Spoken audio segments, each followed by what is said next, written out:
Good morning everyone. कैसे हो आप लोग? आशा करता हूँ आप सब स्वस्थ होंगे। आज हमारी पब्लिक एडमिनिस्ट्रेशन की फर्स्ट क्लास है। आज का हमारा टॉपिक है मुख्य कार्यपालिका। आज हम डिस्कस करेंगे मुख्य कार्यपालिका क्या होती है और ये कितने प्रकार की होती है। सबसे पहले आपको पता होना चाहिए कि मुख्य कार्यपालिका होती क्या है।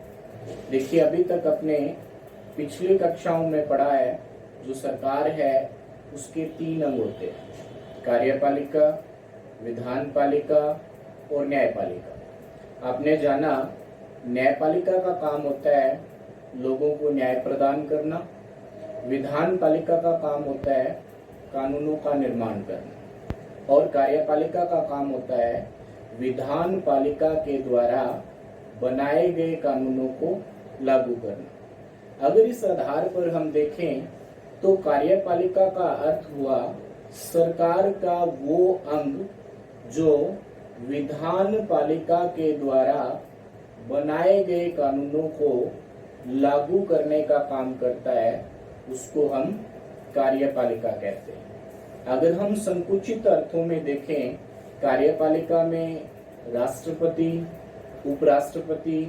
प्रधानमंत्री और उसका मंत्रिमंडल आते हैं। अगर इसको हम व्यापक अर्थों में पढ़ें तो इसमें प्रधानमंत्री, मंत्रिमंडल, राष्ट्रपति, उपराष्ट्रपति के साथ साथ जो हमारे प्रशासनिक अधिकारी और कर्मचारी है, जो हमारे सारे के सारे ब्यूरोक्रेट्स हैं, जिनका काम होता है सरकार की जो नीतियां हैं, सरकार के जो कार्यक्रम हैं, उनको लागू करना, वो भी इसके अंदर शामिल होते हैं। तो अब हम बात करेंगे मुख्य कार्यपालिका के प्रकार के बारे में। देखिए, जैसा कि आप सब लोग जानते हैं, अलग अलग देशों में अलग अलग प्रकार की शासन व्यवस्था पाई जाती है और इसी कारण हर एक देश में अलग अलग प्रकार की मुख्य कार्यपालिका पाई जाती है। तो सबसे पहले हम पढ़ेंगे संसदीय और अध्यक्षात्मक कार्यपालिका के बारे में। जिन देशों में संसदीय शासन प्रणाली पाई जाती है, वहां पे प्रधानमंत्री और मंत्रिमंडल मुख्य कार्यपालिका की भूमिका में होते हैं। वो संसद के सदस्य होते हैं और अपने हर काम के लिए संसद के प्रति उत्तरदायी होते हैं। भारत और जो इंग्लैंड है वो इसके प्रमुख उदाहरण है।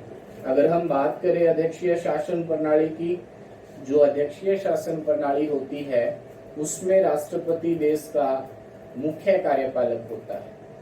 वो ना तो संसद का सदस्य होता है, ना वो अपने कामों के लिए संसद के प्रति उत्तरदायी होता है। जो अमेरिका का राष्ट्रपति है वो अध्यक्षीय शासन प्रणाली का उदाहरण है। सेकंड हम बात करेंगे एकल और बहुल कार्यपालिका के बारे में। इसमें हम देखेंगे कि जो कार्यपालिका की शक्तियां हैं, जो कार्यपालिका की जो पावर है, वो कितने लोगों के हाथों में केंद्रित है। सरकार की जो निर्णय लेने की शक्तियां हैं वो कितने लोगों के पास है। अगर निर्णय लेने की शक्ति एक व्यक्ति के पास है, एक व्यक्ति के हाथों में केंद्रित है, तो उसको हम कहेंगे एकल कार्यपालिका। जैसा कि अभी आपने पढ़ा था, अमेरिका के अंदर जो सारी की सारी निर्णय लेने की जो शक्तियां हैं वो राष्ट्रपति के पास है और राष्ट्रपति वहां पे क्या है, एक व्यक्ति है। इस वजह से अमेरिका का राष्ट्रपति क्या है, एकल कार्यपालिका का उदाहरण है। अगर हम बात करें जिन देशों में जो सरकार की निर्णय लेने की शक्तियां हैं वो 2 या 2 से अधिक लोगों के हाथों में केंद्रित है, तो उसको हम कहेंगे बहुल कार्यपालिका। अगर हम बात करें स्विट्जरलैंड की जो संघीय परिषद है उसके अंदर कुल 7 सदस्य है जो वहां के सरकार के जो महत्वपूर्ण निर्णय लेने का काम करती है, तो हम स्विट्जरलैंड की जो मुख्य कार्यपालिका है उसको हम कहेंगे बहुल कार्यपालिका। नंबर 3 है हमारा नामात्र और वास्तविक मुख्य कार्यपालिका। इस प्रकार की जो कार्यपालिका है इसमें हम देखेंगे कि जो शक्तियां हैं वो सैद्धांतिक रूप से किसके पास है और उन शक्तियों का वास्तविक रूप से उपयोग कौन कर रहा है। अगर हम बात करें जिसके पास शक्तियां सैद्धांतिक रूप से है और वही उन शक्तियों का उपयोग कर रहा है, तो उसको हम कहेंगे वास्तविक कार्यपालिका। क्या कहेंगे उसको हम? वास्तविक कार्यपालिका।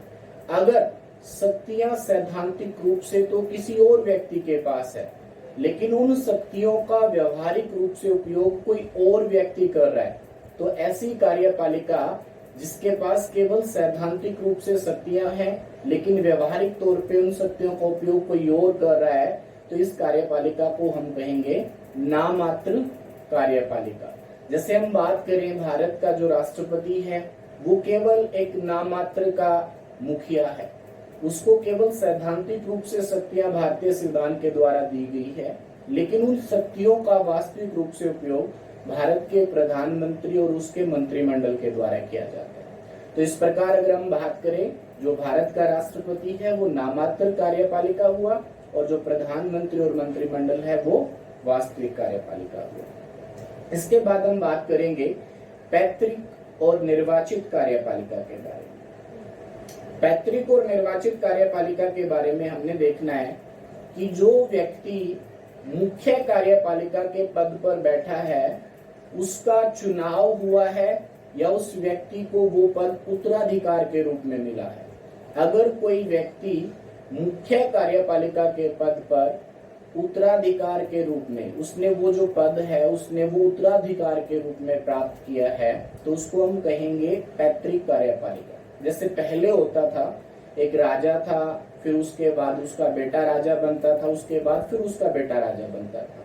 जो इस प्रकार की कार्यपालिका होती है इसको हम बोलते हैं पैतृक कार्यपालिका, क्योंकि इसमें किसी भी व्यक्ति को जो मुख्य कार्यपालिका की भूमिका निभाता है उसको वो पद उत्तराधिकार के रूप में या पैतृक आधार पर प्राप्त होता है।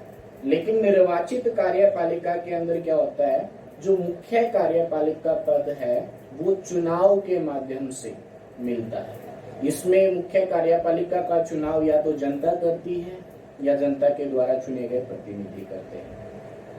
अगर हम लास्ट में अब बात करें, जो पैतृक कार्यपालिका है उसका उदाहरण है जापान का राजा, इंग्लैंड की महारानी। अगर हम निर्वाचित कार्यपालिका की बात करेंगे तो जिन जिन देशों में जिस भी मुख्य कार्यपालिका के पद के लिए चुनाव होता है वो सभी इसके उदाहरण हैं। अगर हम भारत के राष्ट्रपति की बात करें, अमेरिका के राष्ट्रपति की बात करें, भारत के प्रधानमंत्री की बात करें, इंग्लैंड के प्रधानमंत्री की बात करें, ये सब क्या है, ये सब निर्वाचित कार्यपालिका के उदाहरण हैं। नेक्स्ट है हमारा तानाशाह और संवैधानिक मुख्य कार्यपालिका। अब देखिए इसमें आपको नाम से ही पता चल रहा है, अगर कोई व्यक्ति अपने शारीरिक बल के दम पर या अपने सैनिक बल के दम पर किसी देश का मुख्य कार्यपालक बनता है तो उसको हम कहेंगे तानाशाह मुख्य कार्यपालिका।